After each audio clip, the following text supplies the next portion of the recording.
നമുക്ക് സ്റ്റാർട്ട് ചെയ്യാം. അതിനു മുമ്പ് ഒരു ഇന്റർനാഷണൽ മോണിറ്ററി സിസ്റ്റം ഒന്ന് ബ്രീഫ് ചെയ്യാൻ പറഞ്ഞിരുന്നു. നമുക്ക് ആദ്യം ഒന്ന് ബ്രീഫ് ചെയ്യാം എന്താ സംഭവിച്ചതെന്ന്. ലാസ്റ്റ് സെഷനിൽ പറഞ്ഞ കാര്യങ്ങൾ. ഒന്ന്, ഇന്റർനാഷണൽ മോണിറ്ററി സിസ്റ്റം എന്ന് പറയുന്നതിന്റെ മീനിങ് ഇത്രയേ ഉള്ളൂ, കറൻസി കൺവേർഷൻ ആണ്. അതായത് ഒരു കറൻസി നമ്മൾ മറ്റൊരു കറൻസിയിലേക്ക് എങ്ങനെ കൺവേർട്ട് ചെയ്യുന്നു എന്നുള്ളതിനെ ബേസ് ചെയ്തിട്ടാണ് ഇന്റർനാഷണൽ മോണിറ്ററി സിസ്റ്റം എന്ന് പറയുന്ന കൺസെപ്റ്റ് തന്നെ ഇവോൾവ് ചെയ്തിട്ടുള്ളത്. സോ ഇനീഷ്യലി, അതായത് 1850s വരെ it was purely based on barter system. Barter system മാത്രമേ ഉള്ളൂ. ഒരു പ്രൊഡക്റ്റ് വാങ്ങണമെങ്കിൽ നമ്മൾ മറ്റൊരു പ്രൊഡക്റ്റ് കൊടുക്കണം. ആ സിസ്റ്റത്തിൽ ബേസ് ചെയ്തിട്ടാണ് ആദ്യം നമ്മൾ ഇന്റർനാഷണൽ ട്രേഡ് നടത്തിയിരുന്നത്. ദെൻ 1870s ആകുമ്പോഴേക്കും ആദ്യത്തെ എസെൻസ് ഓഫ് ഗ്ലോബലൈസേഷൻ വരുന്നത് 1870സിലാണ്.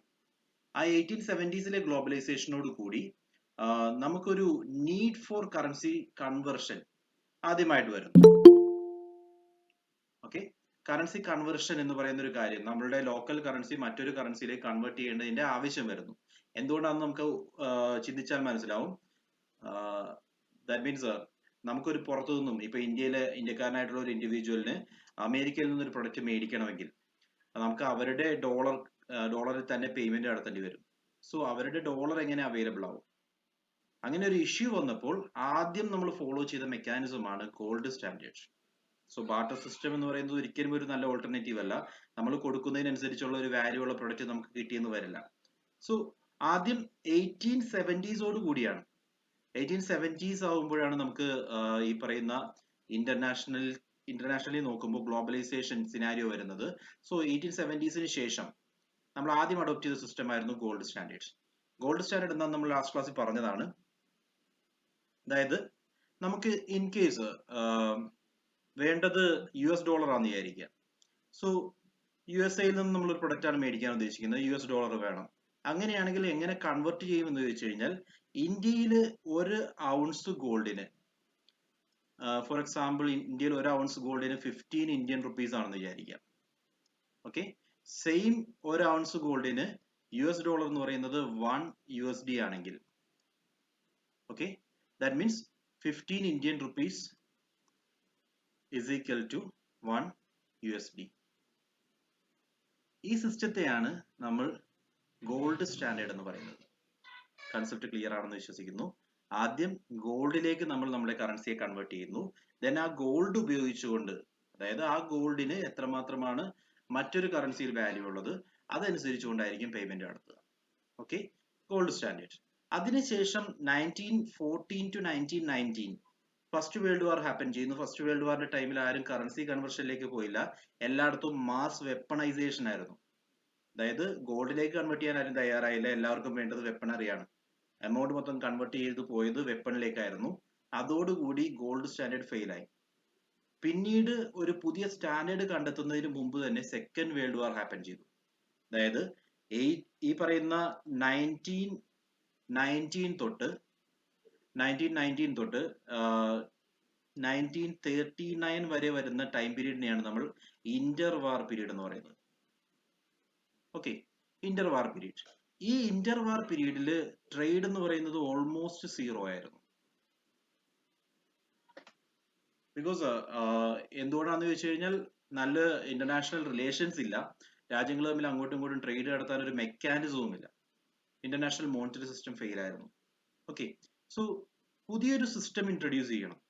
ആ ഒരു പുതിയ സിസ്റ്റം ഇൻട്രൊഡ്യൂസ് ചെയ്യാൻ വേണ്ടി നമ്മൾ ട്രൈ ചെയ്യുന്നതിന്റെ ഇടയിലാണ് 1929 ഹാപ്പൻ ചെയ്യുന്നത്. അറിയാലോ 1929 എന്താന്ന്? 1929-30 ഗ്രേറ്റ് ഡിപ്രഷൻ. ഓക്കെ, സിസ്റ്റം കുറച്ച് സ്ലോ ആവുന്നുണ്ട്. Great depression. ഈ ഗ്രേറ്റ് ഡിപ്രഷന് ശേഷം വീണ്ടും ഇക്കോണമിക്കലി വല്ലാതെ ഇംബാലൻസ്ഡ് ആയി. പിന്നെ പതുക്കെ പിടിച്ചു കയറാൻ തുടങ്ങിയപ്പോഴാണ് സെക്കൻഡ് വേൾഡ് വാർ ഹാപ്പൻ ചെയ്യുന്നത്. Second world war 1939 to 1945. So 43 ആവുന്നതോടുകൂടി വേൾഡ് വാർ എൻഡ് ചെയ്യുന്നു എന്ന് പറയുന്നതാണ് ശരി. ഞാൻ ലാസ്റ്റ് ക്ലാസ് ഡീറ്റെയിൽ ചെയ്തായിരുന്നു.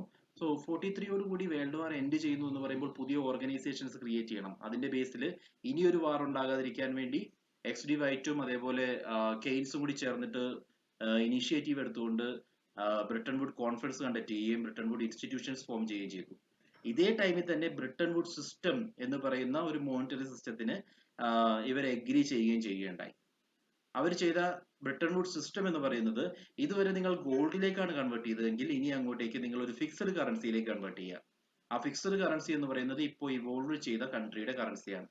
അതായത് ഡോളർ സ്റ്റാൻഡേർഡ് എന്ന് പറയുന്ന പുതിയ സിസ്റ്റത്തിലേക്ക് നമ്മൾ മാറുന്നു. അതിനെയാണ് ബ്രിട്ടൻ വുഡ് സിസ്റ്റം എന്ന് പറയുന്നത്. അതായത് നിങ്ങൾക്ക് ഇപ്പോൾ ഇന്റർനാഷണൽ ട്രേഡ് നടത്താൻ ആഗ്രഹിക്കുന്നുണ്ടെങ്കിൽ ആ ഇന്റർനാഷണൽ ട്രേഡ് എപ്പോഴും നടത്തേണ്ടത് ഡോളറിലേക്കായിരിക്കണം. ഡോളർ എന്ന് പറയുന്നത് ഏറ്റവും സ്റ്റേബിൾ ആയിട്ടുള്ള കറൻസിയാണ്. ഈ എഗ്രിമെന്റ് ഡോളറിലേക്ക് കൺവേർട്ട് ചെയ്യാം, അതിന് ഞങ്ങൾ എഗ്രി ചെയ്യുന്നു എന്ന് അമേരിക്ക പറഞ്ഞ ടൈമിൽ അമേരിക്ക ഒരു കണ്ടീഷൻ കൂടി, കണ്ടീഷൻ എന്ന് പറയാൻ പറ്റില്ല, ഒരു കാര്യവും കൂടി അഷ്യൂർ ചെയ്തിരുന്നു. അതായത് അവരുടെ മോണിറ്ററി പോളിസി ഒരു കാരണവശാലും യൂസ് ചെയ്യില്ല. മോണിറ്ററി പോളിസി എന്തിനു വേണ്ടിയാണ് യൂസ് ചെയ്യുന്നത്? കറൻസിയുടെ വാല്യൂ ഒന്നെങ്കിൽ ഡിവാല്യൂ ചെയ്യണം, അല്ലെങ്കിൽ വാല്യൂ ഇൻക്രീസ് ചെയ്യണം. അതിനുവേണ്ടിയാണ് മോണിറ്ററി പോളിസി യൂസ് ചെയ്യുന്നത്. ക്രെഡിറ്റ് കൺട്രോൾ ആണ് ബേസിക് എയിം. ഇൻഫ്ലേഷൻ അല്ലെങ്കിൽ ഡീഫ്ലേഷൻ ഉണ്ടായി കഴിഞ്ഞാൽ നമ്മൾ മോണിറ്ററി പോളിസി യൂസ് ചെയ്യുന്നുള്ളത് ബേസിക് ഇക്കണോമിക്സ് ആണ്. സോ ആ മോണിറ്ററി പോളിസി ഞങ്ങൾ യൂസ് ചെയ്യേണ്ട ആവശ്യം ഞങ്ങൾക്കില്ല. ബിക്കോസ് നമ്മുടെ കൺട്രി എന്ന് പറയുന്നത് ഏറ്റവും സ്റ്റേബിൾ ആയിട്ടുള്ള കറൻസി ഉള്ള കൺട്രിയാണ് അമേരിക്കയാണ് എന്നുള്ളൊരു വിശ്വാസത്തിന്റെ പേരിലാണ് അന്ന് അവര് ഇന്റർനാഷണൽ ട്രേഡിലേക്ക് അമേരിക്കയുടെ US ഡോളർ യൂസ് ചെയ്യാൻ വേണ്ടി തീരുമാനിച്ചത്. പക്ഷേ 1971 ആയതോടുകൂടി, ഞാൻ അതിന്റെ ഡീറ്റെയിൽസ് എല്ലാം നേരത്തെ പറഞ്ഞിരുന്നു, 1971 ആവുന്നതോടുകൂടി വിയറ്റ്നാം ക്രൈസിസ് ഹാപ്പൻ ചെയ്യുന്നു.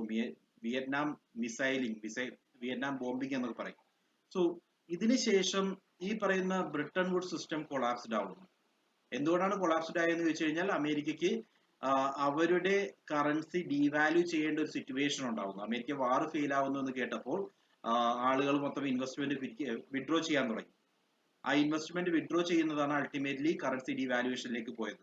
അങ്ങനെ അന്നത്തെ നിക്സൺ ഗവൺമെന്റ് അവരുടെ കറൻസി ഡീവാല്യൂ ചെയ്യുന്നു. അതോടുകൂടി ബ്രിട്ടൻ വുഡ് സിസ്റ്റം ഫെയിൽ ആവും. ബ്രിട്ടൻ വുഡ് സിസ്റ്റം കഴിഞ്ഞു കഴിഞ്ഞാൽ അടുത്ത സിസ്റ്റം എന്ന് പറയുന്നത് പോസ്റ്റ് ബ്രിട്ടൻ വുഡ് സിസ്റ്റം ആണ്. ഫ്ലെക്സിബിൾ എക്സ്ചേഞ്ച് റേറ്റ് റെജീം എന്ന് പറയും. ഇവിടെ വരുന്നത് ഒരു കറൻസിയിലേക്ക് കൺവേർട്ട് ചെയ്യുന്നത് എപ്പോഴും റിസ്ക് ആണ്. അതിന് പകരം you must have A combination of currencies. നമുക്ക് ഡിപ്പെൻഡ് ചെയ്യാവുന്ന കുറച്ച് കറൻസിയുടെ കോമ്പിനേഷൻ, അങ്ങനെയൊക്കെ ഒരു കോമ്പിനേഷൻ അവർ സെർച്ച് ചെയ്തപ്പോഴാണ് അവർക്ക് ഒരു ടൂൾ കിട്ടിയത്. ആ ടൂൾ എന്ന് പറയുന്നത് SDR ആണ്. IMFന്റെ കറൻസി ബാസ്ക്കറ്റ് ആണ് SDR. ഓക്കെ, ഈ SDRലേക്ക് കൺവേർട്ട് ചെയ്യുക എന്ന് പറയുന്നത് അല്ല ഉദ്ദേശിക്കുന്നത്. SDR പോലെ സ്റ്റേബിൾ ആയിട്ടുള്ള ഒരു കറൻസി കോമ്പിനേഷനിലേക്ക് കൺവേർട്ട് ചെയ്യുക, അതിനുശേഷം ഇന്റർനാഷണൽ എക്സ്ചേഞ്ച് നടത്തുക. ഇതായിരുന്നു flexible exchange rate regime. Okay, ഇങ്ങനെ ആണ് ഇന്റർനാഷണൽ മോണിറ്ററി സിസ്റ്റം ഇവോൾവ് ചെയ്തത്. ഞാനത് ലാസ്റ്റ് ക്ലാസ് ഡീറ്റെയിൽ ചെയ്തിട്ടുണ്ട്. Is it clear?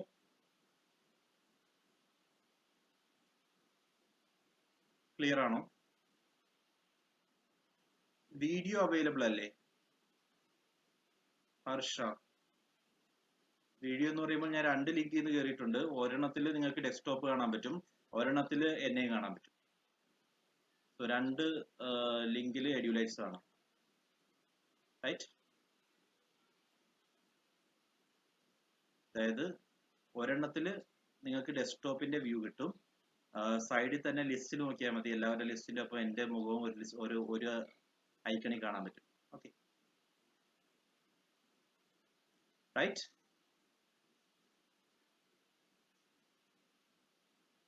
Any other doubts? No desktop view. Sir അതിന് സൈഡിൽ എഡ്യൂലൈറ്റ്സ് എന്ന് പറയുന്ന ഒന്ന് ഓപ്പൺ ചെയ്ത് നോക്കി.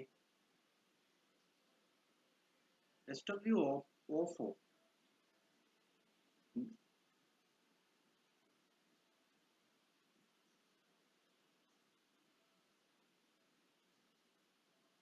നോ, ഡെസ്ക്ടോപ്പ് വ്യൂ ഓപ്പൺ തന്നെയാണ്.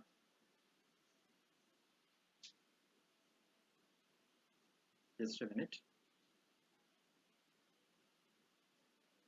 ഞാൻ പിൻ ചെയ്തിട്ടുണ്ട്. ഡെസ്ക്ടോപ്പ് വ്യൂ കാണാൻ പറ്റുന്നില്ലേ? യാ, ഓക്കെ. ഓക്കെ, എനിവേ കേൾക്കാമല്ലോ പറയുന്നത്? അതിൽ പ്രശ്നമൊന്നുമില്ലെന്ന് ഞാൻ വിശ്വസിക്കുന്നു.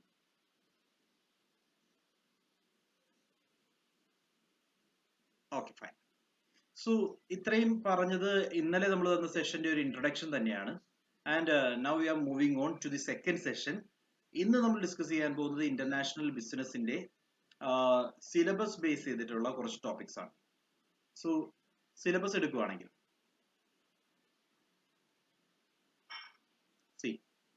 നമ്മളുടെ സിലബസ് ഇതാണ്.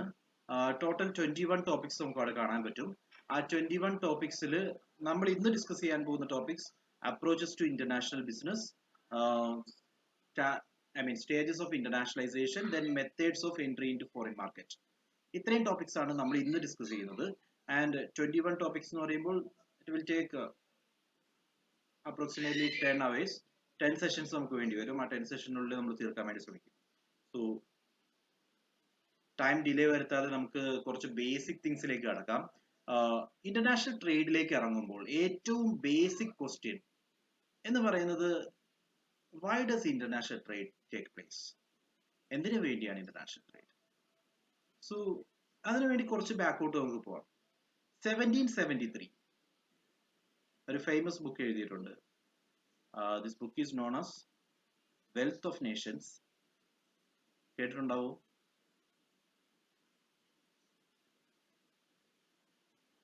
ഷുവർ, നിങ്ങൾ കേട്ടിട്ടുണ്ടാവും തീർച്ചയായും.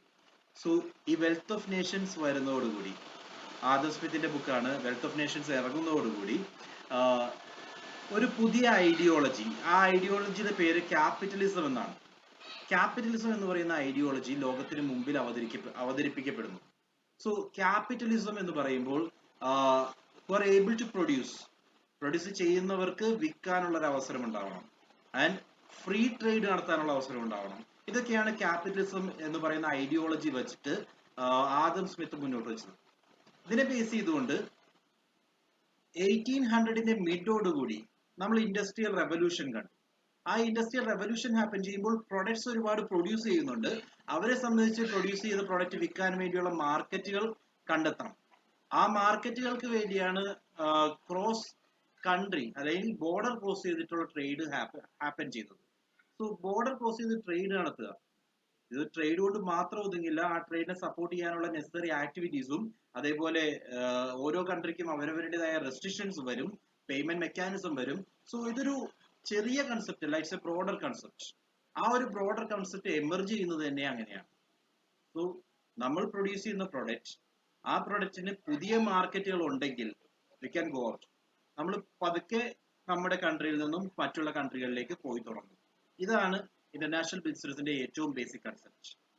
ഇനി പല രീതിയിലുള്ള കൺസെപ്റ്റുകളും പല രീതിയിലുള്ള തിയറികളും ഇൻവോൾവ് ചെയ്തിട്ടുണ്ട്. ആ തിയറികളെല്ലാം നമ്മൾ നെക്സ്റ്റ് സെഷനിലാണ് ഡിസ്കസ് ചെയ്യുന്നത്. So next fundamental question, what determines which country should export A particular goods and which country should import it? എന്തായിരിക്കും ബേസിക് തിങ് എന്ന് ആലോചിച്ചു. ഒരു കൺട്രി, ഇപ്പോ ഒരു എക്സാമ്പിൾ പറയുകയാണെങ്കിൽ ചൈന എന്ന് പറയുന്ന ഒരു പ്രൊഡ്യൂസേഴ്സ് ഹബ്ബാണ്, പ്രൊഡക്ഷൻ ഹബ്ബ് എന്ന് നമുക്ക് പറയാം. ഈ ചൈന എന്തുകൊണ്ടാണ് പ്രൊഡക്ഷൻ ഹബ്ബായത്?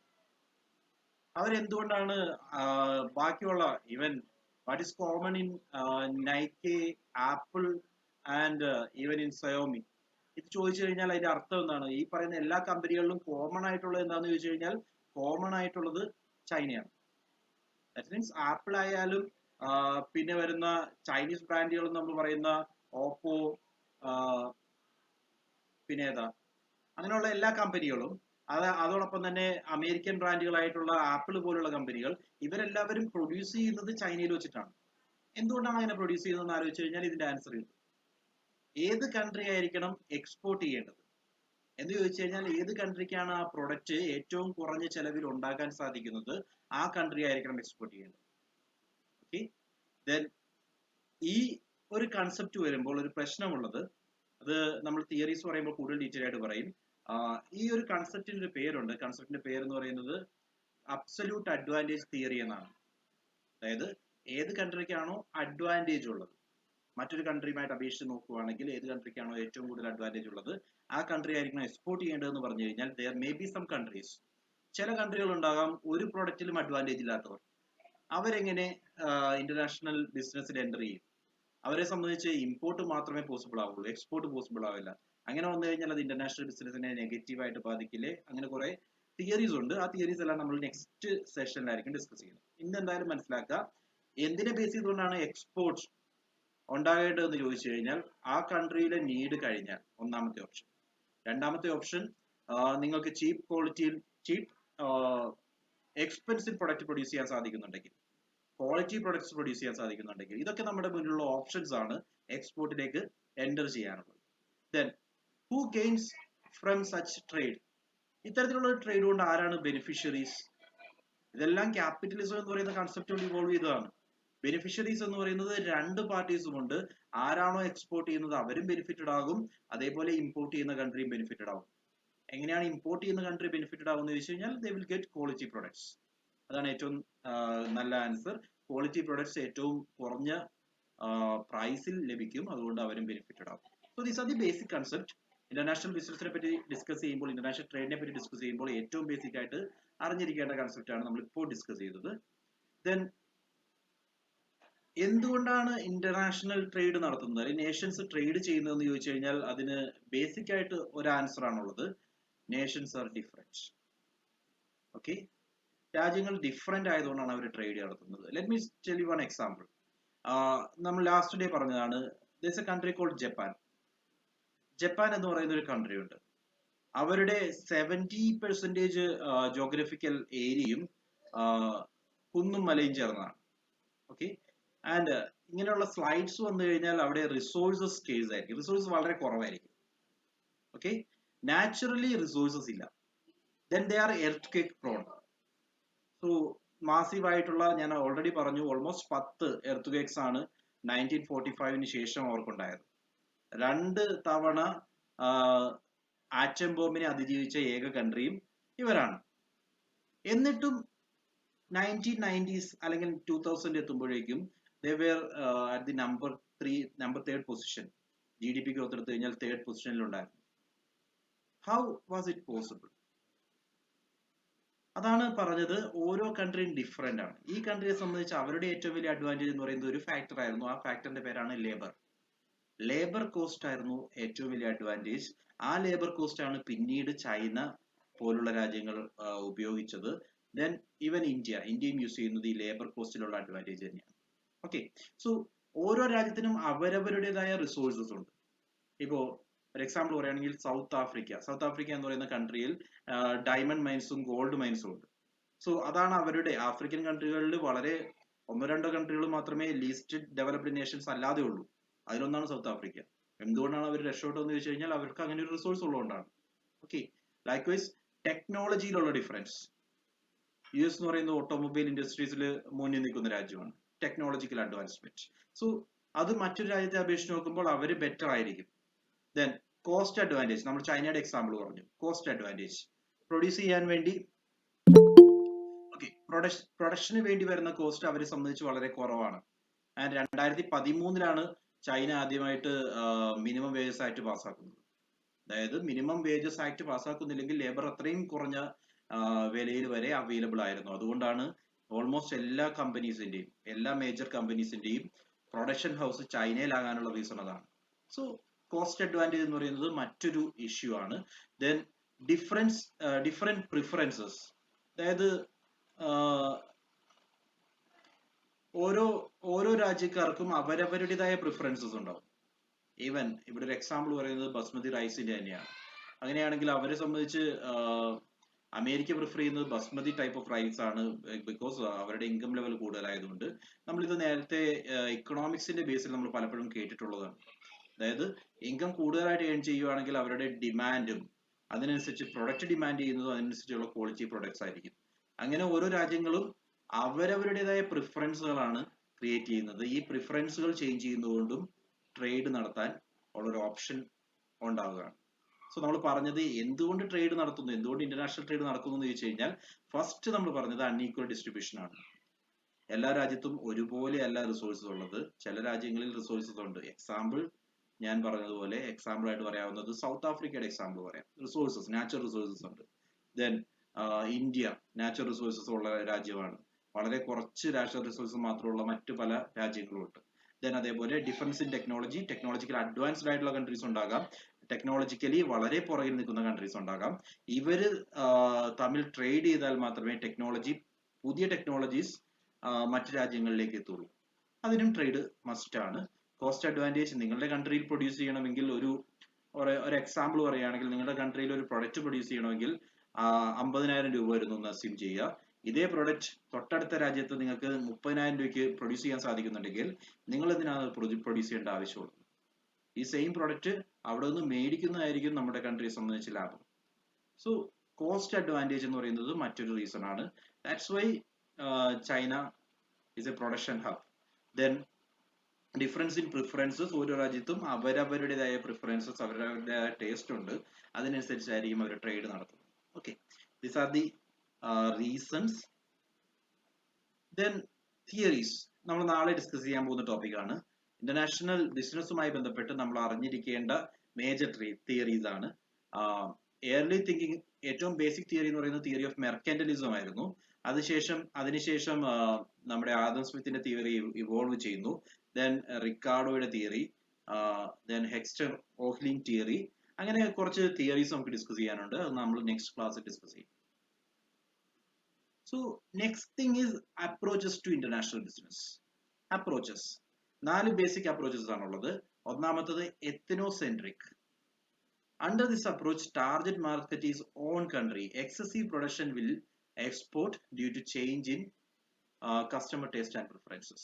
So, നമ്മൾ നമ്മുടെ രാജ്യത്ത് പ്രൊഡ്യൂസ് ചെയ്യാൻ വേണ്ടിയാണ് നമ്മുടെ കമ്പനി ക്രിയേറ്റ് ചെയ്തത്.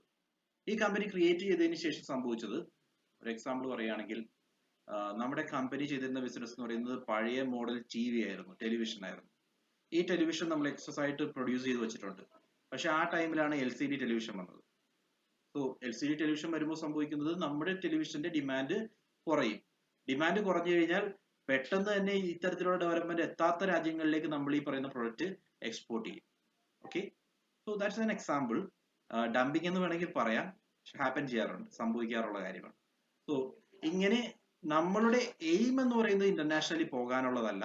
പക്ഷേ ഡ്യൂ ടു സം റീസൺസ് നമ്മൾ ഇന്റർനാഷണലി പോകാൻ ഉദ്ദേശിച്ചിരുന്നില്ല. പക്ഷേ ബിക്കോസ് ഓഫ് സം കണ്ടിജൻസീസ് നമ്മൾ ഇന്റർനാഷണലി എക്സ്പോർട്ട് ചെയ്യാൻ പോകുന്നു. അങ്ങനെയാണെങ്കിൽ അതിനെ എത്നോസെൻട്രിക് അപ്രോച്ച് എന്ന് പറയും. നമ്മൾ ടാർഗറ്റ് ചെയ്യുന്നത് ഒരു ഏരിയയെ മാത്രമാണ്. പക്ഷേ there may be some reasons. നമ്മളുടെ സെയിൽസ് കിട്ടാതെ വരിക, എക്സസ് പ്രൊഡക്ഷൻ ഉണ്ടാവുക, അങ്ങനെയൊക്കെ വരുമ്പോൾ മാത്രം പുറത്തേക്ക് പോവുകയാണെങ്കിൽ അതിനെയാണ് എത്നോസെൻട്രിക് എന്ന് പറയുന്നത്. രണ്ടാമത്തെ approach polycentric. Under this approach the companies customizes the marketing mix to meet the taste preferences needs of the customers of each international market. നമുക്കിപ്പോ ഒരു എക്സാമ്പിൾ പറയുകയാണെങ്കിൽ, might be heard about McDonald's, right? McDonald'sനെ പറ്റി അറിയില്ലേ?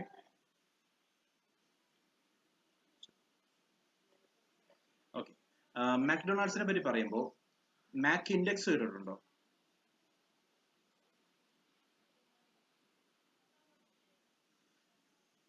able to write. Okay, Mac index പോലുള്ള സ്വന്തമായിട്ട് indexing വരെയുള്ള ഒരു international chain ആണ് മാക്ഡൊണാൾഡ്സ്. ഓക്കെ, സോ അവരുടെ കറൻസി അവര് ബേസ് ആയിട്ട് എടുക്കുന്നത് ഹാംബർഗറിന്റെ പ്രൈസ് ആണ്. അമേരിക്കയിലെ ഹാംബർഗറിന് എത്ര രൂപയാന്ന് നോക്കുന്നു, എത്ര ഡോളറാന്ന് നോക്കുന്നു. ഇന്ത്യയിൽ അതേ ഹാംബർഗറിന് എത്ര രൂപയാന്ന് നോക്കിയിട്ട് അത് തമ്മിൽ വാല്യൂ, നേരത്തെ നമ്മൾ ഡോളറിന്റെ കാര്യം പറഞ്ഞ പോലെ $1 is equal to ഇത്തന ഇന്ത്യൻ റുപ്പീസ് എന്ന് പറയുന്ന ഒരു സിസ്റ്റമാണ് ആക്ച്വലി മാക് ഇൻഡെക്സ് കൊണ്ട് ഉദ്ദേശിക്കുന്നത്. ആ മാക് ഇൻഡെക്സ് വരെ ഡെവലപ്പ് ചെയ്തിട്ടുള്ള ഒരു ഫുഡ് ചെയിനിലെ ഒരു മേജർ പ്ലെയർ ആണ് മാക്ഡൊണാൾഡ്സ്. സോ എനിവേ ഞാൻ ഈ മക്ഡൊണാൾഡ്സിന്റെ എക്സാമ്പിൾ പറയാനുള്ള കാരണം അവരെ സംബന്ധിച്ച് അവർ ഓരോ റീജിയണിലും അവരവരുടേതായ ഒരു സ്ട്രാറ്റജി അവർ ക്രിയേറ്റ് ചെയ്യുന്നുണ്ട്, ഓരോ റീജിയൻ ബേസ് ചെയ്തിട്ട്. എക്സാമ്പിൾ പറയുകയാണെങ്കിൽ ഇന്ത്യക്ക് വേണ്ടി ഡെസി ടൈപ്പ് മസാലാസ്, ഓക്കെ, അവർ പ്രൊഡ്യൂസ് ചെയ്യുമ്പോൾ ആ രീതിയിലുള്ള പ്രൊഡക്റ്റ് ആണ് ഇന്ത്യക്ക് വേണ്ടി മാർക്കറ്റിൽ ഇറക്കുന്നത്. ദെൻ അമേരിക്കയിലാണെങ്കിൽ ആ ഒരു പ്രൊഡക്റ്റിന് യാതൊരു വാല്യൂ ഉണ്ടാവില്ല, so they will go to something else. അതേപോലെ ജപ്പാനിലേക്ക് പോയപ്പോഴും അവരുടെ സ്ട്രാറ്റജി ടോട്ടലി ഡിഫറെന്റ് ആയിരുന്നു. ഓരോ രാജ്യത്തിനും അവർക്ക് അതിനനുസരിച്ചുള്ള ഡിഫറെന്റ് സ്ട്രാറ്റജീസ്, അതായത് മാർക്കറ്റ് ടാർഗറ്റ് ചെയ്തുള്ള സ്ട്രാറ്റജി ക്രിയേറ്റ് ചെയ്യുകയാണെങ്കിൽ അതിനെയാണ് പോളിസെൻട്രിക് അപ്രോച്ച് എന്ന് പറയുന്നത്. ഇവർ എയിം ചെയ്യുന്നത് ഒരു മാർക്കറ്റ് അല്ല, ഒന്നിൽ കൂടുതൽ മാർക്കറ്റുകൾ ടാർഗറ്റ് ചെയ്യുന്നു. ഓരോ മാർക്കറ്റിന് വേണ്ടിയും അതിൻ്റെതായ ഒരു അപ്രോച്ചും ക്രിയേറ്റ് ചെയ്യുകയാണെങ്കിൽ അത്തരത്തിലുള്ള ഇന്റർനാഷണൽ ബിസിനസ് അപ്രോച്ച് ആണ് പോളിസെൻട്രിക്. ഓക്കെ, മൂന്നാമത്തെ ടൈപ്പ് റീജിയോസെൻട്രിക്. റീജിയോസെൻട്രിക് എന്ന് പറഞ്ഞു കഴിഞ്ഞാൽ നെയ്ബറിംഗ് കൺട്രീസിനെ അല്ല, അതായത് ഒരു റീജിയന് ഒരേ രീതിയിലുള്ള ബിഹേവിയർ ആണെന്ന് മനസ്സിലാക്കി ഒരു റീജിയന് മൊത്തമായിട്ട് ഒരു പ്രൊഡക്റ്റ് പ്രൊഡ്യൂസ് ചെയ്യുന്നു, മറ്റൊരു റീജിയന് മൊത്തമായിട്ട് വേറൊരു പ്രൊഡക്റ്റ് പ്രൊഡ്യൂസ് ചെയ്യുന്നു.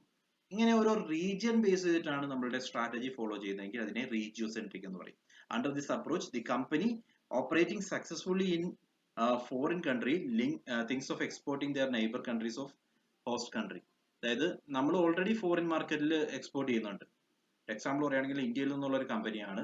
ഈ കമ്പനി ചെന്നിട്ട് ഇംഗ്ലണ്ടിൽ ഇപ്പോൾ മാർക്കറ്റ്, ഐ മീൻ ഇംഗ്ലണ്ട് മാർക്കറ്റിൽ നമ്മൾ പ്ലെയർ ആണ്, നമുക്ക് നല്ല രീതിയിൽ മാർക്കറ്റ് കിട്ടുന്നുണ്ട്.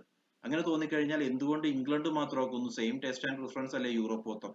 So concentrate to the entire area. അങ്ങനെ ഒരു രീതിയിലേക്കുള്ള ചിന്താഗതി മാറ്റുന്നതിനെയാണ് റീജിയോസെൻട്രിക് എന്ന് പറയുന്നത്.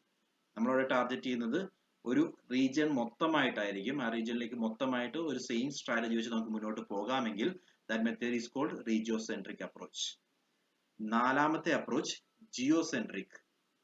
ജിയോസെൻട്രിക് പറയുകയാണെങ്കിൽ might be heard about something called Coca-Cola, right? Coca-Cola'യുടെ അപ്രോച്ച്, ബിക്കോസ് അവര് ഒരു രാജ്യത്തിന് വേണ്ടിയും സ്പെഷ്യൽ ആയിട്ട് ക്രിയേറ്റ് ചെയ്യുന്നില്ല. എല്ലാ രാജ്യത്തിനും ഒരേ രീതിയിലുള്ള മാർക്കറ്റിംഗ് സ്ട്രാറ്റജിയാണ് ഫോളോ ചെയ്യുന്നത്, ഒരേ രീതിയിലുള്ള പ്രൊഡക്റ്റ് ആണ് ഡെലിവർ ചെയ്യുന്നത്. ഇതിനെയാണ് ജിയോസെൻട്രിക് എന്ന് പറയുന്നത്. സോ എല്ലാവരുടെയും എല്ലാ ഫോറിൻ മാർക്കറ്റിലുള്ള എല്ലാ പ്ലേയേഴ്സിന്റെയും എല്ലാ ഇൻഡിവിജ്വൽസിന്റെയും ടേസ്റ്റിന്റെ ഒരു ജനറലൈസേഷൻ കൊടുക്കുന്നു. ഇവരെല്ലാവരും ഈ ടേസ്റ്റ് ഇഷ്ടപ്പെടും എന്നുള്ള രീതിയിൽ അതേ രീതിയിൽ മാർക്കറ്റ് ചെയ്യുന്നു. അതിനെയാണ് ജിയോസെൻട്രിക് അപ്രോച്ച് എന്ന് പറയുന്നത്. ക്ലിയർ ആണോ?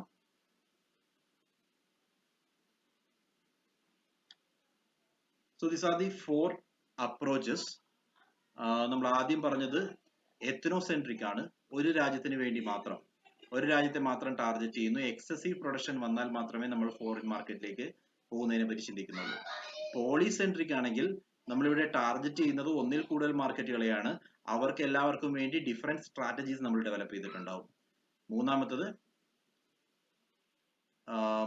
റീജിയോസെൻട്രിക് ആണ്. റീജിയോസെൻട്രിക് എന്ന് പറയുമ്പോൾ ഇവിടെ ഉദ്ദേശിക്കുന്നത് നമുക്ക് ഫോറിൻ മാർക്കറ്റിൽ ഓൾറെഡി നമ്മൾ ഫോറിൻ മാർക്കറ്റിൽ ഓൾറെഡി എൻ്റർ ചെയ്തിട്ടുണ്ട്.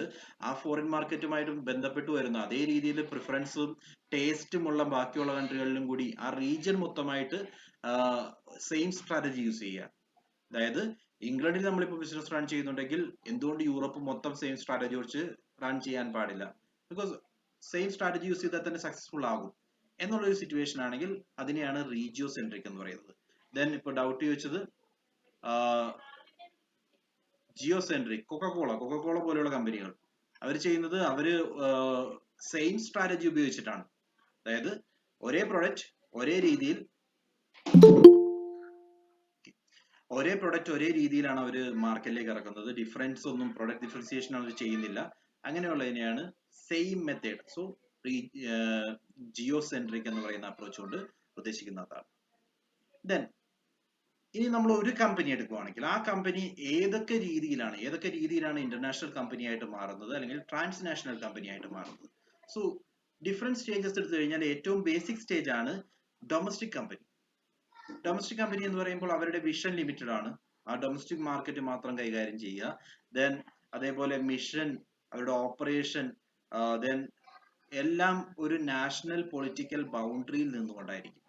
ഇന്ത്യക്കകത്ത് മാത്രം ഓപ്പറേറ്റ് ചെയ്യുക എന്നുള്ള ലക്ഷ്യത്തോടു കൂടി ഇന്ത്യയിലുള്ള സിനാരിയോസ് മാത്രം മനസ്സിലാക്കിക്കൊണ്ട് ഇന്ത്യയിലെ പൊളിറ്റിക്കൽ കണ്ടീഷനും ഇന്ത്യയിലെ റൂൾസും റെഗുലേഷൻസും എല്ലാം ഫോളോ ചെയ്തിട്ട് റൺ ചെയ്യുന്ന ടൈപ്പ് ഓഫ് കമ്പനിയാണ് ഡൊമസ്റ്റിക് കമ്പനി. അവർക്ക് ഫോറിൻ ആക്സസ് ഇല്ല. ദെൻ നെക്സ്റ്റ് ലെവലിലേക്ക് പോയി കഴിഞ്ഞാൽ that is called international company. Domestic പ്രാക്ടീസസിലായിരിക്കും കൂടുതൽ അവര് വർക്ക് ചെയ്യുന്നത്. പിന്നീട് പതുക്കെ ഡൊമസ്റ്റിക് മാർക്കറ്റ് ഫുൾ ആയിട്ട് നമുക്ക് കിട്ടി എന്നറിയുമ്പോൾ പതുക്കെ ഫോറിൻ മാർക്കറ്റുകളിലേക്ക് ഇടപെടുന്നു. അങ്ങനെ പോരുമ്പോൾ ബേസിക് മെത്തേഡ് ആയിട്ടുള്ള ഇന്റർനാഷണൽ എൻട്രി സ്ട്രാറ്റജി മാത്രമേ യൂസ് ചെയ്യുള്ളൂ. ആ ബേസിക് മെത്തേഡ് എന്ന് പറയുന്നത് എക്സ്പോർട്ട് ആണ്. ഓക്കെ, പതുക്കെ എക്സ്പോർട്ടും ഇമ്പോർട്ടും വഴി ഫോറിൻ മാർക്കറ്റിലേക്ക് എൻ്റർ ചെയ്യുന്ന മെത്തേഡ് ആയിരിക്കും ഒരു ഇന്റർനാഷണൽ കമ്പനി ഫോളോ ചെയ്യുന്നത്. ഇന്റർനാഷണൽ കമ്പനി കഴിഞ്ഞ് കഴിഞ്ഞാൽ ഡൊമസ്റ്റിക് കഴിഞ്ഞു, ഇന്റർനാഷണൽ ആയി. ഇന്റർനാഷണൽ കഴിഞ്ഞ് കഴിഞ്ഞാൽ മൾട്ടിനാഷണൽ കമ്പനി. മൾട്ടിനാഷണൽ കമ്പനി ആകുമ്പോഴാണ് നമ്മൾ പോളിസെൻട്രിക് അപ്രോച്ച് പറഞ്ഞത്. അതായത് ഓരോ മാർക്കറ്റിനും ഡിഫറെന്റ് സ്ട്രാറ്റജി അവർ ഫോളോ ചെയ്യും. ഓരോ മാർക്കറ്റും ഇപ്പോ ഡൊമസ്റ്റിക് കമ്പനി ഇന്റർനാഷണലൈസ് ചെയ്യുക എന്ന് പറഞ്ഞു കഴിഞ്ഞാൽ ഡൊമസ്റ്റിക് കമ്പനി ഡൊമസ്റ്റിക്കലി ഫോളോ ചെയ്തിരുന്ന അതേ റൂൾസ് ആയിരിക്കും ഇന്റർനാഷണലി അവർ, അല്ലെങ്കിൽ അതേ പ്രൊഡക്റ്റ് ആയിരിക്കും ഇന്റർനാഷണലി അവർ ഇറക്കുന്നത്. ഇവിടെ വരുമ്പോഴേക്കും ഡൊമസ്റ്റിക്കലി യൂസ് ചെയ്യുന്ന പ്രൊഡക്റ്റുകൾ ഇന്റർനാഷണൽ മാർക്കറ്റിൽ സക്സസ്ഫുൾ ആണെന്ന് യാതൊരു നിർബന്ധവുമില്ല. ഒരു എക്സാമ്പിൾ പറയുകയാണെങ്കിൽ മാക്ഡൊണാൾഡ്സ് തന്നെ പറയാം. മാക്ഡൊണാൾഡ്സിന്റെ ഒരു അഡ്വർടൈസ്മെന്റ് സ്ട്രാറ്റജി ഉണ്ട്. ഞാൻ നേരത്തെ പറഞ്ഞിട്ടുണ്ടാവും. മാക്ഡൊണാൾഡ്സിന്റെ അഡ്വർടൈസ്മെന്റ് സ്ട്രാറ്റജി എന്ന് പറയുന്നത് അവരുടെ ഒരു ക്ലൗൺ ടൈപ്പ് ഫിഗർ ഉണ്ട്. എല്ലാ മാക്ഡൊണാൾഡ്സ് സ്ഥാപനത്തിന്റെ ഫ്രണ്ടിലും ഒരു കസേരയിൽ ഇങ്ങനെ ഇരിക്കുന്ന ഒരു ആളെ കണ്ടിട്ടില്ലേ? അതാണ് അവരുടെ ഐക്കൺ. സോ ഈ ഇൻഡിവിജ്വലിന്റെ മുഖത്ത് വെള്ള കളറിലുള്ള ഒരു പെയിന്റ് ആണ് അടിച്ചിട്ടുള്ളത്. ആക്ച്വലി ജപ്പാനിൽ ഇത്തരത്തിൽ വെള്ള പെയിന്റ് അടിക്കുന്നത് ആക്ച്വലി മരണത്തിന് ശേഷമാണ്. So it's not death. അത് കാരണം അവരവിടെ എൻട്രി ചെയ്തപ്പോൾ തന്നെ അവർക്ക് ഒരുപാട് റെസ്ട്രിക്ഷൻസ് നേരിടേണ്ടി വന്നു. ജനങ്ങൾ അക്സെപ്റ്റ് ചെയ്തില്ല. സോ ഓരോ മാർക്കറ്റിലേക്ക് പോകുമ്പോഴും അവർ യൂസ് ചെയ്തിരുന്ന ഡൊമസ്റ്റിക് സ്ട്രാറ്റജിയും കൊണ്ട് പോയി കഴിഞ്ഞാൽ it may not be as successful as they think. അതുകൊണ്ടാണ് അവരുടേതായ ഒരു അപ്രോച്ച്, ആ കൺട്രിക്ക് വേണ്ട ഒരു അപ്രോച്ച് നമ്മൾ ഫോളോ ചെയ്യേണ്ടി വരുന്നത്. അങ്ങനെ ഓരോ മാർക്കറ്റിനും അതിൻ്റെതായ ഒരു അപ്രോച്ച് ഫോളോ ചെയ്യുകയാണെങ്കിൽ ഇത്തരത്തിലുള്ള കമ്പനികളെയാണ് മൾട്ടിനാഷണൽ കമ്പനി എന്ന് പറയുന്നത്. 3 ലെവലായി. സോ ഡിഫറെന്റ് മാർക്കറ്റിന് ഡിഫറെന്റ് സ്ട്രാറ്റജി ഫോളോ ചെയ്യുന്നു. Then global company. Global company ആകുമ്പോൾ either produce in one country and market globally or produce globally and market domestically. Global company എന്ന് പറയുന്ന കൺസെപ്റ്റിന് നമുക്ക് ഒരുപാട് എക്സാമ്പിൾസ് പറയാൻ പറ്റും ഇന്നത്തെ സിനാരിയോയിൽ. അതായത് ഇപ്പോൾ ഒരു കമ്പ്യൂട്ടിംഗ് കമ്പനി, ഒരു കമ്പ്യൂട്ടർ ഡെവലപ്പ് ചെയ്യുന്ന കമ്പനി, അവരുടെ റോ മെറ്റീരിയൽസ് എല്ലാം അവർ തന്നെയാണ് പ്രൊഡ്യൂസ് ചെയ്യുന്നതെങ്കിൽ റോ മെറ്റീരിയൽ പ്രൊഡ്യൂസ് ചെയ്യാൻ വേണ്ടി ഓരോ റോ മെറ്റീരിയലും ഓരോ രാജ്യത്തു നിന്നാണ് വരുന്നതെന്ന് അസ്യൂം ചെയ്യും. ഈ ഓരോ രാജ്യത്തിനും ഇവരുടേതായ പ്രൊഡക്ഷൻ യൂണിറ്റ് ഉണ്ട്. ഈ പ്രൊഡക്ഷൻ യൂണിറ്റ് യൂസ് ചെയ്തുകൊണ്ടാണ് ഇവർ പ്രൊഡ്യൂസ് ചെയ്യുന്നതെങ്കിൽ അത്തരത്തിലുള്ള കമ്പനികളെയാണ് നമ്മൾ ഗ്ലോബൽ കമ്പനി എന്നുള്ള ടേം കൊണ്ട് ഉദ്ദേശിക്കുന്നത്. ക്ലിയർ ആണോ? ആപ്പിൾ എന്ന് പറയുന്ന കമ്പനി എടുക്കുക.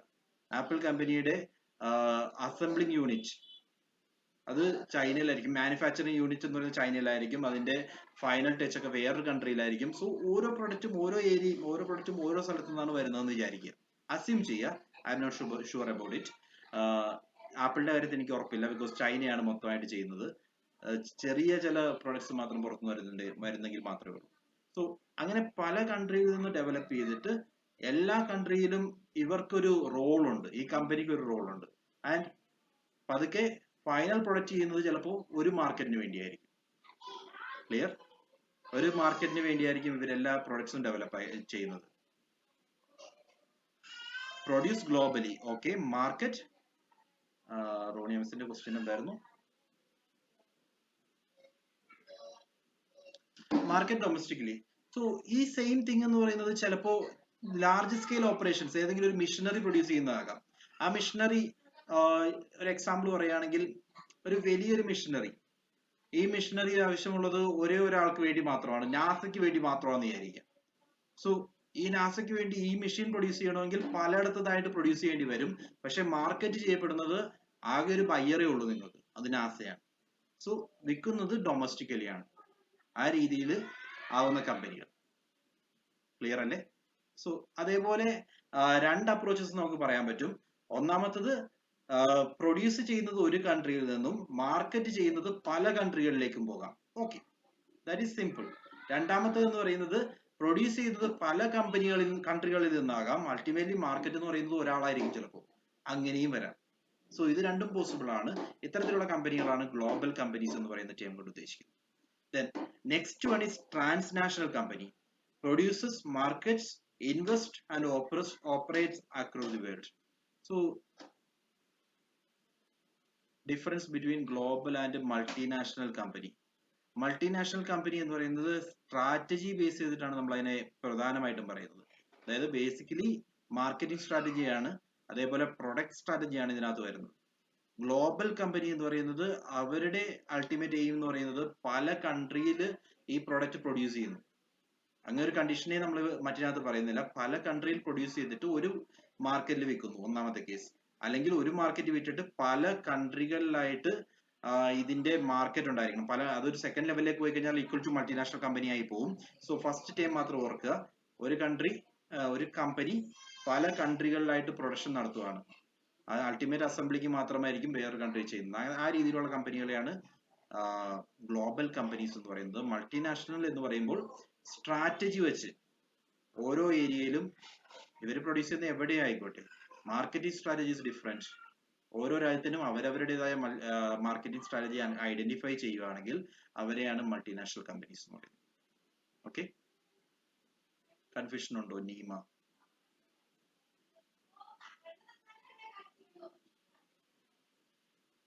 എനിവേ കൺഫ്യൂഷൻ ഉണ്ടെങ്കിൽ പറഞ്ഞാൽ മതി.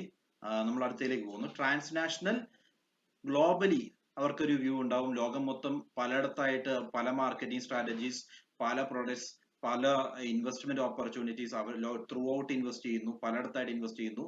അങ്ങനെ ഗ്ലോബ് മൊത്തമായിട്ട് ഓപ്പറേറ്റ് ചെയ്യുന്ന, മൊത്തമായിട്ടെന്ന് പറയുമ്പോൾ എല്ലായിടത്തും വേണമെന്നില്ല, ഗ്ലോബ് മൊത്തം പ്രസൻസ് ഉള്ള കമ്പനികളാണ് ട്രാൻസ്നാഷണൽ കമ്പനീസ് എന്ന് പറയുന്നത്. Okay, so this are the 5 levels of internationalisation. നമ്മൾ പറഞ്ഞ 2 ടോപ്പിക്സ് ഇതോടുകൂടി എൻഡ് ചെയ്യുന്നു. മൂന്നാമത്തെ ടോപ്പിക്, എൻട്രി സ്ട്രാറ്റജീസ്. എങ്ങനെയാണ് ഇന്റർനാഷണൽ ബിസിനസ്സിലേക്ക് എൻട്രി ചെയ്യുന്നത്? എൻട്രി ചെയ്യുന്നതിന്റെ ഏറ്റവും ബേസിക് സ്ട്രാറ്റജിയാണ് എക്സ്പോർട്ടിംഗ്. ഓക്കെ, എക്സ്പോർട്ടിംഗ്, ചുമ്മാ എക്സ്പോർട്ട് ചെയ്യുക. സോ എക്സ്പോർട്ട് ചെയ്യുക എന്ന് പറഞ്ഞാൽ exporting may be of 3 types. 3 തരത്തിലുള്ള എക്സ്പോർട്ടിംഗ് ഉണ്ട്. ഒന്നാമത്തെയാണ് ഇൻഡയറക്റ്റ് എക്സ്പോർട്ടിംഗ്. നമ്മള് ഇൻഡയറക്റ്റ് എക്സ്പോർട്ടിംഗ് എന്ന് പറഞ്ഞാൽ ഇതാണ്. USA-യിലുള്ള ഒരു കമ്പനിയെ അവരുടെ പ്രൊഡക്റ്റ് എക്സ്പോർട്ട് ചെയ്യാൻ വേണ്ടി ബി എന്ന് പറയുന്ന കമ്പനിയെ ഏൽപ്പിക്കുന്നു. ഓക്കെ, എന്നിട്ട് ആ ബി എന്ന് പറയുന്ന കമ്പനി അവരുടെ പ്രൊഡക്റ്റ് ഇന്ത്യയിലുള്ള കമ്പനി സിക്ക് സെല് ചെയ്യും. So this is called indirect exporting. നമ്മൾ ഡയറക്റ്റ് എക്സ്പോർട്ട് ചെയ്യുന്നില്ല, നമ്മൾ എക്സ്പോർട്ട് ചെയ്യാൻ വേണ്ടി മൂന്നാമതൊരു കമ്പനിയെ ഏൽപ്പിക്കുന്നു. ആ കമ്പനി ഇന്ത്യയിലുള്ള നമ്മളുടെ കസ്റ്റമറിന് സെല് ചെയ്യുന്നു. ക്ലിയർ? ഇതാണ് ഇൻഡയറക്റ്റ് എക്സ്പോർട്ടിംഗ്. രണ്ടാമത്തെ ഇൻഡയറക്റ്റ് എക്സ്പോർട്ടിംഗ് എന്ന് പറയുമ്പോൾ അതിന് ഒരുപാട് എക്സാമ്പിൾസ് നമുക്ക് കാണാൻ പറ്റും. ലൈക്ക് മാനുഫാക്ചറിങ്, എക്സ്പോർട്ട് ഏജൻസ് ഉണ്ടാകും, കമ്മീഷൻ ഏജൻസ് ഉണ്ടാകും, മെർച്ചൻസ് ഉണ്ടാകും, ഇന്റർനാഷണൽ ഫേംസ്. ഇവരെല്ലാവരും ചെയ്യുന്നതെന്ന് പറഞ്ഞു കഴിഞ്ഞാൽ നിങ്ങളുടെ കയ്യിൽ നിന്ന് പ്രൊഡക്റ്റ് മേടിക്കുന്നു, അതിനുശേഷം ഇന്റർനാഷണലി മറ്റൊരു രാജ്യത്തേക്ക് ഈ പ്രൊഡക്റ്റ് എത്തിക്കുന്നു. അവിടെയായിരിക്കും നമ്മുടെ ബയർ ഉണ്ടാവുക. സോ ഒരു ഇന്റർമീഡിയറി ആയിട്ട് ആക്ട് ചെയ്യുന്നു. അതിനെയാണ് ഇൻഡയറക്റ്റ് എക്സ്പോർട്ടിംഗ് എന്ന് പറയുന്നത്. Then next method direct exporting ആണ്. ഇന്റർമീഡിയറി ഇല്ല. നമ്മളുടെ കമ്പനി ഇപ്പോ USA-യിലെ നമ്മുടെ കമ്പനി ആണെങ്കിൽ അവര് ഇന്ത്യയിലേക്ക് എക്സ്പോർട്ട് ചെയ്യുന്നു. ദെൻ മൂന്നാമത്തെ മെത്തേഡ് എന്ന് പറയുന്നത് ഇൻട്രാ കോർപ്പറേറ്റ് ട്രാൻസ്ഫർ ആണ്. ഇൻട്രാ കോർപ്പറേറ്റ് ട്രാൻസ്ഫർ എന്ന് പറഞ്ഞു കഴിഞ്ഞാൽ നമ്മളുടെ കമ്പനിക്ക് 2 ബ്രാഞ്ചുകൾ ഉണ്ടെന്ന് വയ്ക്കുക. ബ്രാഞ്ച് എന്ന് പറയുന്നത് ശരിയല്ല, സബ്സിഡറി അല്ലെങ്കിൽ നമ്മുടെ ഒരു പാരന്റ് കമ്പനിയും ഒരു സബ് കമ്പനിയും ഉണ്ടെന്ന് വിചാരിക്കുക. 2 ഏരിയയിലായിട്ട് വർക്ക് ചെയ്യുന്നു. ഒന്ന് USA-യില് കമ്പനി എ എന്ന് പറയുന്നത് USA-യിലും ഉണ്ട്, കമ്പനി എ എന്ന് പറയുന്നത് ഇന്ത്യയിലും ഉണ്ട്. സെയിം കമ്പനി ആണെങ്കിൽ നമ്മളുടെ കുറച്ച് പ്രൊഡക്ട്സ് USA-യിൽ നിന്ന് ഇന്ത്യയിലേക്ക് ട്രാൻസ്ഫർ ചെയ്യുന്നു. This is called intra corporate transfer. ഇൻട്രയാണ്, വിത്തിൻ ദി കമ്പനിയാണ്. ഇങ്ങനെ ട്രാൻസ്ഫർ ചെയ്യുമ്പോൾ ഒരു എമൗണ്ട് ഈടാക്കിയെന്നിരിക്കും. ബിക്കോസ് ഇന്റർ കമ്പനി ട്രാൻസ്ഫർ ആയാലും ഒരു എമൗണ്ട് ഈടാക്കാറുണ്ട്. സോ എമൗണ്ട് വരികയാണെങ്കിലും ഇത് ഒരു ഇൻട്രാ കോർപ്പറേറ്റ് ട്രാൻസ്ഫർ എന്നുള്ള രീതിയിൽ തന്നെയായിരിക്കും കൺസിഡർ ചെയ്യുക. സെയിം കമ്പനി, ആ കമ്പനിയുടെ 2 വിങ്, ഒരെണ്ണം ഇന്ത്യയിലും ഒരെണ്ണം അമേരിക്കയിലും അങ്ങോട്ടും ഇങ്ങോട്ടും ട്രാൻസ്ഫർ ചെയ്യുകയാണെങ്കിൽ അതാണ് ഇൻട്രാ കോർപ്പറേറ്റ് ട്രാൻസ്ഫർ. സോ ഇത്രയുമാണ് എക്സ്പോർട്ടിങ്ങുമായിട്ട് ബന്ധപ്പെട്ട് 3 ടൈപ്പ് എക്സ്പോർട്ട് ഉണ്ടെന്ന് ഓർക്കുക. എക്സ്പോർട്ടിംഗ്, സിമ്പിൾ എക്സ്പോർട്ടിംഗ്, അതിനെ ഡയറക്റ്റ് എക്സ്പോർട്ടിംഗ് എന്ന് പറയും. ദെൻ ഇൻഡയറക്റ്റ് എക്സ്പോർട്ടിംഗ്, മൂന്നാമത്തത് ഇൻട്രാ കോർപ്പറേറ്റ് ട്രാൻസ്ഫർ. ദെൻ എക്സ്പോർട്ടിങ്ങിന്റെ അഡ്വാൻറ്റേജസ്, ഡിസഡ്വാൻറ്റേജസ് എല്ലാം സിമ്പിൾ ആയിട്ട് ഓർക്കുക. എക്സ്പോർട്ടിംഗ് എന്ന് പറയുമ്പോൾ ഒരു കോംപ്ലക്സിറ്റി ഇല്ല, നമുക്ക് ഫിനാൻഷ്യൽ റിസ്ക് വളരെ കുറവാണ്. ബിക്കോസ് നമ്മൾ ആ മാർക്കറ്റിൽ എൻ്റർ ചെയ്യാൻ പോകുന്നില്ല, നമ്മളുടെ എക്സസ് പ്രൊഡക്ഷൻ മാത്രമാണ് എക്സ്പോർട്ട് ചെയ്യുന്നത്. സോ പതുക്കെ മാർക്കറ്റ് എൻട്രിയിലേക്ക് നമുക്ക് പോകാൻ പറ്റും. ഇതൊരു സ്റ്റാർട്ടിംഗ് പോയിന്റ് ആയിട്ട് എടുത്തുകൊണ്ട് നമുക്ക് അത്രയും പ്രൊഡക്റ്റ് അവിടെ വിറ്റഴിക്കാൻ സാധിക്കുന്നുണ്ടെങ്കിൽ പിന്നീട് നമുക്ക് ചിന്തിക്കാം എന്തുകൊണ്ട് അവിടെ ഒരു വിങ് സ്റ്റാർട്ട് ചെയ്തുകൂടാ എന്ന് ചിന്തിക്കാം. അതിനുള്ള ഓപ്ഷൻ വരുന്നുണ്ട് എക്സ്പോർട്ടിംഗ് ആണെങ്കിൽ. ദെൻ അതിന്റെ ഡിസഡ്വാൻറ്റേജ് പറയുകയാണെങ്കിൽ എക്സ്പോർട്ടിംഗ് വരുമ്പോൾ താരിഫ് ബാരിയേഴ്സ് ഉണ്ടാകും. Tariff and non tariff barriers ഒരുപാട് ഉണ്ടാകും. താരിഫ് ബാരിയർ എന്ന് പറഞ്ഞു കഴിഞ്ഞാൽ ടാക്സസ് പോലുള്ള കാര്യങ്ങൾ. ദെൻ നോൺ താരിഫ് ബാരിയേഴ്സ് എന്ന് പറഞ്ഞാൽ കോട്ട പോലുള്ള കാര്യങ്ങൾ. കോട്ട എന്താണ്? നിങ്ങൾക്ക് മാക്സിമം ഇമ്പോർട്ട് ചെയ്യാവുന്നത് ഇത്ര മാത്രമാണ് എന്ന് ചില രാജ്യങ്ങൾ സീലിംഗ് ഇറക്കും. അതിനെയാണ് കോട്ട എന്ന് പറയുന്നത്. സോ കോട്ട പോലുള്ള കാര്യങ്ങളിൽ റെസ്ട്രിക്ഷൻസ് ഉണ്ടാവും. ദെൻ ലോജിസ്റ്റിക്കൽ കോംപ്ലക്സിറ്റീസ്, രണ്ടാമത്തെ ഇഷ്യൂ. ലോജിസ്റ്റിക്സ്, നമ്മൾ ഇവിടെ നിന്നും അങ്ങോട്ടേക്ക് എക്സ്പോർട്ട് ചെയ്യുന്നു എന്ന് പറഞ്ഞാൽ ഈ പ്രോഡക്റ്റ് അവിടെ എത്തിക്കണം. നമ്മുടെ പ്രോഡക്റ്റിന് ഒരുപാട് ട്രാൻസ്ഫർ ചെയ്യാൻ ഒരുപാട് കോസ്റ്റ് വരുന്ന പ്രോഡക്റ്റ് ആണെങ്കിൽ ഇത്തരത്തിലുള്ള ഒരു എക്സ്പോർട്ട് പോസിബിൾ ആയെന്ന് വരില്ല. And there may be potential conflict. ഡിസ്ട്രിബ്യൂട്ടേഴ്സുമായിട്ട് ഇഷ്യൂസ് ഉണ്ടാകാനും കോൺഫ്ലിക്റ്റ് ഉണ്ടാകാനുമുള്ള ചാൻസസ് ഉണ്ട്. ഇത്രയുമാണ് എക്സ്പോർട്ടിംഗ്. Next is licensing. ലൈസൻസിംഗിലേക്ക് വന്നു കഴിഞ്ഞാൽ വൺ സെക്കൻഡ്,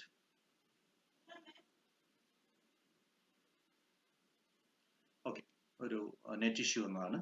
സോ ലൈസൻസിങ് എന്ന് പറഞ്ഞു കഴിഞ്ഞാൽ ഒരു എഗ്രിമെന്റ് ആണ് ബിറ്റ്വീൻ ലൈസൻസർ ആൻഡ് ലൈസൻസി. അവരുടേതായ ഒരു ഇന്റലക്ച്വൽ പ്രോപ്പർട്ടി, അല്ലെങ്കിൽ ഇന്റലക്ച്വൽ പ്രോപ്പർട്ടി എന്ന് പറയുമ്പോൾ ടെക്നോളജി ആകാം, വർക്ക് മെത്തേഡ് ആകാം, പേറ്റന്റ് ആകാം, കോപ്പിറൈറ്റ് ആകാം, ബ്രാൻഡ് നെയിം ആകാം, അല്ലെങ്കിൽ ട്രേഡ് മാർക്ക് ആകാം.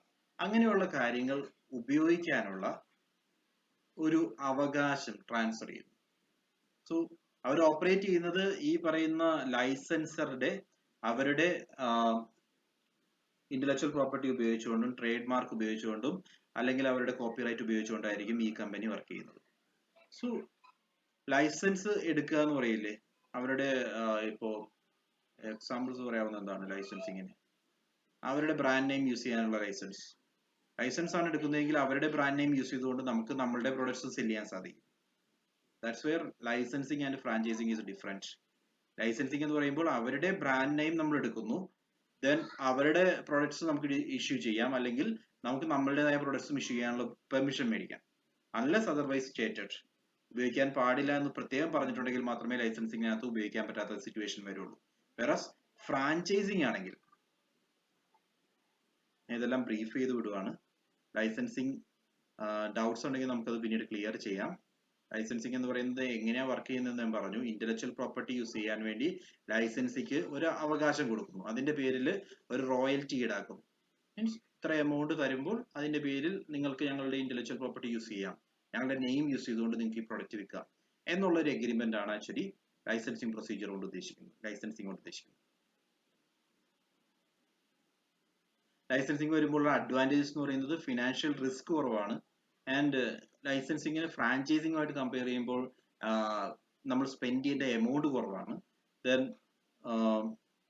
അവർ share the material light, definitely ഇതിന് ശേഷം ഈ മെറ്റീരിയൽ ഞാൻ ഷെയർ ചെയ്യാം നിങ്ങൾക്ക്. ദെൻ ഫ്രാഞ്ചൈസിങ്ങിലേക്ക് വന്നു കഴിഞ്ഞാൽ ലൈസൻസിങ്ങിന്റെ ഡീറ്റെയിൽസ്, അഡ്വാൻറ്റേജസും ഡിസഡ്വാൻറ്റേജസും ഒക്കെ നിങ്ങൾ വായിച്ചു നോക്കുക. ഫ്രാഞ്ചൈസിങ് ലൈസൻസിങ്ങുമായിട്ട് കമ്പയർ ചെയ്യുമ്പോൾ ഫ്രാഞ്ചൈസിങ്ങിനുള്ള ഡിഫറൻസ് എന്ന് പറയുന്നത്, ഫ്രാഞ്ചൈസിങ് ആണെങ്കിൽ എങ്ങനെയാണോ പാരന്റ് കമ്പനി ഓപ്പറേറ്റ് ചെയ്യുന്നത് അതേ രീതിയിൽ അവർ പറയുന്ന രീതിയിൽ മാത്രമേ നിങ്ങൾക്ക് ഓപ്പറേറ്റ് ചെയ്യാൻ പറ്റൂ. ഓക്കെ, കണ്ടീഷൻസ് ഉണ്ടാവും, ആ കണ്ടീഷൻസ് അതേപടി തന്നെ ഫോളോ ചെയ്തിട്ടായിരിക്കണം നമ്മളുടെ കമ്പനിയും ഓപ്പറേറ്റ് ചെയ്യേണ്ടത്. ഒരു എക്സാമ്പിൾ, സെയിം എക്സാമ്പിൾ, മാക്ഡൊണാൾഡ്സിന്റെ ഫ്രാഞ്ചൈസീസ് ആണ് നമ്മൾ കാണുന്നത്. ഈ ഫ്രാഞ്ചൈസീസ് എല്ലാത്തിനും അതേ രീതിയിൽ, അതായത് ഒറിജിനൽ കമ്പനി പറയുന്നത് പോലെ തന്നെ കുറെ കണ്ടീഷൻസ് ഉണ്ട്. അവരുടെ പെയിന്റിംഗ് ഉൾപ്പെടെ സെയിം രീതിയിലായിരിക്കണം പെയിന്റിംഗ് ചെയ്യേണ്ടത്. ദെൻ ഒരു കാറ്റഗറി ഓഫ് കമ്പനീസ് ആണെങ്കിൽ ഒരു കാറ്റഗറി, ഒരു ലെവൽ കഴിഞ്ഞിട്ടുണ്ടെങ്കിൽ ഡ്രൈവ് ഇന്നിനുള്ള ഫെസിലിറ്റി ഉണ്ടായിരിക്കണം. മീൻസ് വണ്ടി ഓടിച്ച് അകത്ത് വന്നിട്ട് സാധനം മേടിച്ചുകൊണ്ട് പോകാനുള്ള ഫെസിലിറ്റി, ഇതൊക്കെ അവരുടെ കണ്ടീഷനിലുള്ളതാണ്. ഇതെല്ലാം ഫ്രാഞ്ചൈസീസ് ആണെങ്കിൽ എന്തൊക്കെ കണ്ടീഷൻസ് പറഞ്ഞിട്ടുണ്ടോ അതെല്ലാം നിർബന്ധമായിട്ട് ഫോളോ ചെയ്തിട്ടുണ്ടാവണം. മറ്റൊരു പ്രൊഡക്റ്റും അതിനകത്ത് അവർക്ക് വിൽക്കാൻ സാധിക്കില്ല. ഇതൊക്കെയാണ് ഫ്രാഞ്ചൈസിങ്ങിന് ലൈസൻസിങ്ങുമായിട്ട് കമ്പയർ ചെയ്യുമ്പോൾ ഡിഫറൻസ്. ദെൻ നെക്സ്റ്റ് സ്ട്രാറ്റജി എന്ന് പറയുന്നത് FDI വിതൗട്ട് അലയൻസസ്. അതായത് നമ്മൾ ഇതുവരെ പറഞ്ഞ കാര്യങ്ങൾ എന്തിനാണെന്ന് ആലോചിക്കുക. ഇന്റർനാഷണൽ മാർക്കറ്റിലേക്ക് എൻട്രി ചെയ്യാൻ വേണ്ടി നമ്മൾ നമ്മളുടെ കമ്പനി എന്നുള്ള രീതി ചിന്തിക്കുക. നമ്മളുടെ കമ്പനി, നമ്മളുടെ ഓൺ കമ്പനിക്ക് ഇന്റർനാഷണൽ മാർക്കറ്റിലേക്ക് എൻട്രി ചെയ്യാൻ വേണ്ടിയുള്ള സ്ട്രാറ്റജീസ്. സോ നമ്മളുടെ കമ്പനി എന്ന് പറയുന്നത് ഫോർ എക്സാമ്പിൾ ഒരു ഫുഡ് പ്രോസസിംഗ് കമ്പനിയാണെന്ന് വിചാരിക്കുക. ഈ ഫുഡ് പ്രോസസിംഗ് കമ്പനി ഇന്ത്യയിൽ എസ്റ്റാബ്ലിഷ്ഡ് ആയി. സോ ഇന്ത്യയിൽ പ്രൊഡ്യൂസ് ചെയ്തുകൊണ്ടിരുന്നപ്പോൾ നമുക്ക് എക്സസ് പ്രൊഡക്ഷൻ വരുന്നുണ്ട്. ആ എക്സസ് പ്രൊഡക്ഷൻ ആണ് നമ്മൾ ഫോറിനിലേക്ക് പോകാൻ പോകുന്നതെങ്കിൽ അതിനെ എക്സ്പോർട്ടിങ് നമുക്ക് യൂസ് ചെയ്യാം. ദെൻ വീണ്ടും പ്രൊഡ്യൂസ് ചെയ്യുമ്പോൾ നമ്മളുടെ കപ്പാസിറ്റി കൂടുകയാണ്. അങ്ങനെയാണെങ്കിൽ എക്സ്പോർട്ടിങ് കഴിഞ്ഞ് കഴിഞ്ഞാൽ അടുത്ത ഓൾട്ടർനേറ്റീവ് ലൈസൻസിംഗിലേക്ക് പോവാം. ബാക്കിയുള്ള പുറത്തുള്ള ഏതെങ്കിലും ഒരു കമ്പനിയുടെ ലൈസൻസ് എടുത്തുകൊണ്ട് അവരുടെ ഓപ്പറേഷൻസ് അവിടെ നമുക്ക് ചെയ്യാം. ദെൻ നെക്സ്റ്റ് സ്ട്രാറ്റജി എന്ന് പറയുന്നത് നമ്മളായിട്ട് ലൈസൻസ് കൊടുക്കുന്ന ഓപ്ഷനും ഉണ്ട്. അത് കഴിഞ്ഞാൽ പിന്നെ ഫ്രാഞ്ചൈസിങ് ആണ്. ഇതേ രീതിയിലുള്ള നമ്മുടെ കമ്പനി അത്രയും റീച്ച് ചെയ്തിട്ടുണ്ടെങ്കിൽ ഇതേ രീതിയിലുള്ള മറ്റു കമ്പനികൾ ക്രിയേറ്റ് ചെയ്യാനുള്ള അനുമതി ബാക്കിയുള്ള കമ്പനികൾക്ക് കൊടുക്കുന്നു. ഓക്കെ, സോ ഹോസ്റ്റ് കമ്പനിയിലുള്ള പുതിയ കമ്പനികൾ, ഒരു കൺട്രിയിലുള്ള പുതിയ കമ്പനികൾ വന്നിട്ട് നമ്മുടെ കയ്യിൽ നിന്ന് അനുമതി മേടിച്ചിട്ട് അവിടെ ഓപ്പറേറ്റ് ചെയ്യുന്നു. ഇതുവഴി നമ്മുടെ കമ്പനി ഇന്റർനാഷണലി പോവാണ്. അതാണ് ഫ്രാഞ്ചൈസിങ് കൊണ്ട് ഉദ്ദേശിക്കുന്നത്. ഇനി നെക്സ്റ്റ് സ്ട്രാറ്റജി എന്ന് പറയുന്നത് FDI ആണ്. Foreign direct investment, foreign portfolio investment, foreign institutional investors.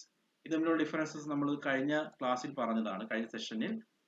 Foreign direct investment ആണെങ്കിൽ ഇന്ത്യയിലെ കണക്ക് പ്രകാരം RBI ആണ് തീരുമാനിക്കുന്നത്. 10% കൂടുതൽ ഇൻവെസ്റ്റ്മെന്റ് വരുവാണെങ്കിൽ അത് ഫോറിൻ ഡയറക്റ്റ് ഇൻവെസ്റ്റ്മെന്റ് ആണ്.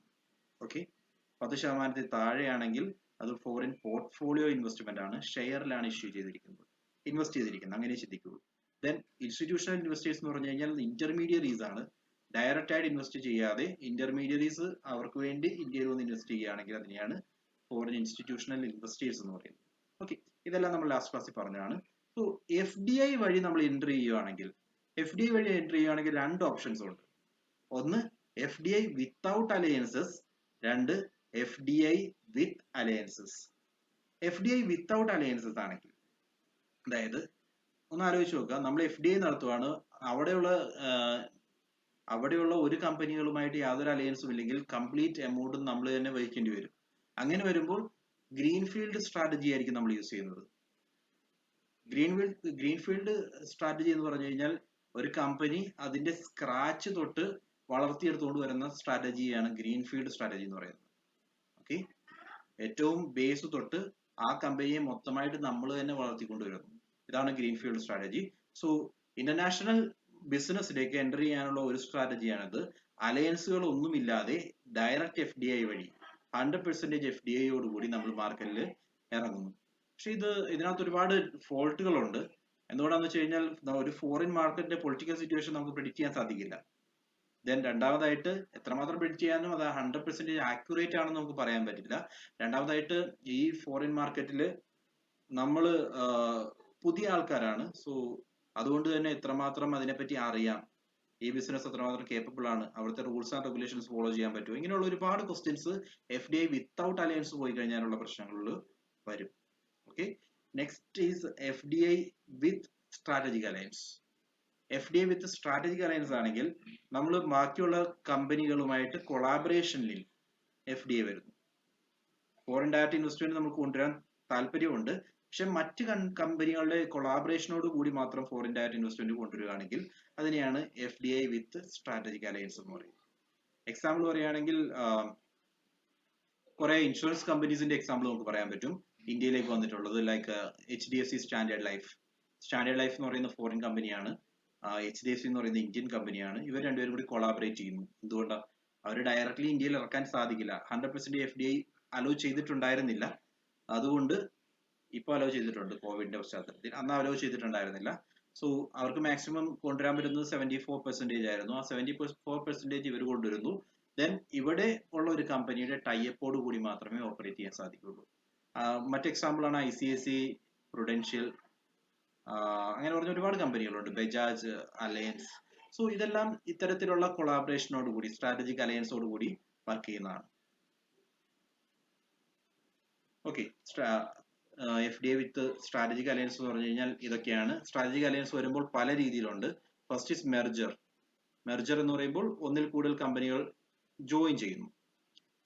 ദെൻ രണ്ടാമത്തത് അക്വിസിഷൻ ആണ്. ലൈക്ക് ജാഗ്വറിനെ അക്വയർ ചെയ്തതുപോലെ ഏറ്റെടുക്കുക. സോ നമ്മളുടെ ഒരു കമ്പനി ഫോറിനിൽ പോയിട്ട് അവിടുത്തെ ഒരു കമ്പനിയെ ഏറ്റെടുക്കുന്നു. അവരുടെ ബിസിനസ്സുകൾ ഏറ്റെടുക്കുകയാണെങ്കിൽ അത് അക്വിസിഷൻ ആയി. മെർജർ എന്ന് പറഞ്ഞാൽ ഇവർ രണ്ടുപേരും കൂടി ഒരുമിച്ച് നിന്നിട്ട് വർക്ക് ചെയ്യാൻ തീരുമാനിക്കുന്നു. ലൈക്ക്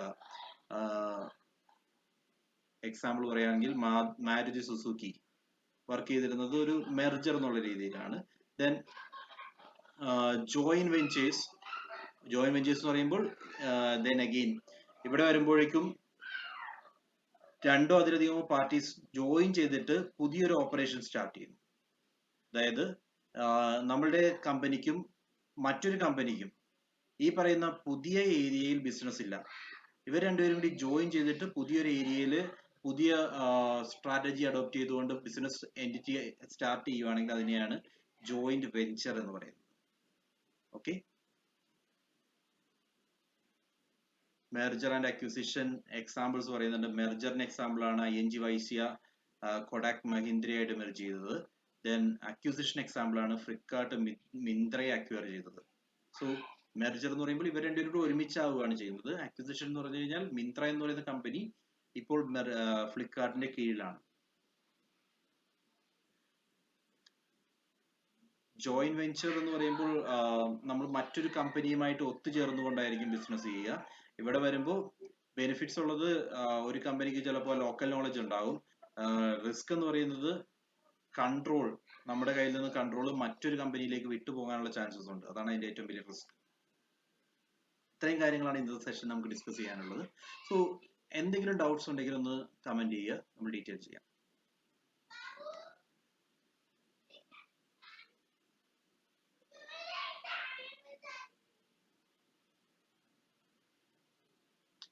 ഓക്കെ, ബാങ്ക് അഷുറൻസ് ഞാനൊന്ന് റെഫർ ചെയ്യട്ടെ. I'm not sure joint venture ആണോ എന്നുള്ള കാര്യം ഞാൻ റെഫർ ചെയ്തതിന് ശേഷം പറയാം. ഓക്കെ,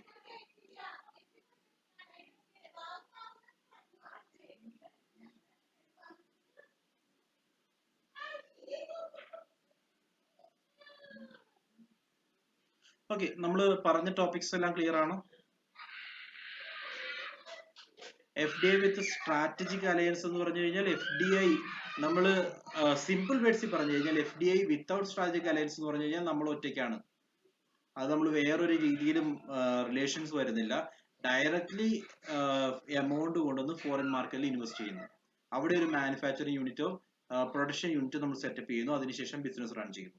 FDI വിത്ത് സ്ട്രാറ്റജിക് അലയൻസ് എന്ന് പറഞ്ഞു കഴിഞ്ഞാൽ നമ്മൾ ഫോറിൻ മാർക്കറ്റിൽ എൻ്റർ ചെയ്യുമ്പോൾ മറ്റൊരു കമ്പനിയുടെ സപ്പോർട്ട് ഉണ്ടാവും. ആ മറ്റൊരു കമ്പനിയുടെ സപ്പോർട്ട് നേടിയെടുക്കാനുള്ള സ്ട്രാറ്റജീസ് ആണ് നമ്മൾ പറഞ്ഞത്. 3 രീതിയിലായിരിക്കും ആ സപ്പോർട്ട് നേടിയെടുക്കുന്നത്. ഒന്ന് മെർജർ വഴിയായിരിക്കും, അതായത് ആ കമ്പനിയെയും കൂടി നമ്മുടെ ഒപ്പം കൂട്ടിച്ചേർത്തുകൊണ്ട് ഒരുമിപ്പിച്ചുകൊണ്ട് ഒറ്റ കമ്പനിയായിട്ട് മാറുന്നു.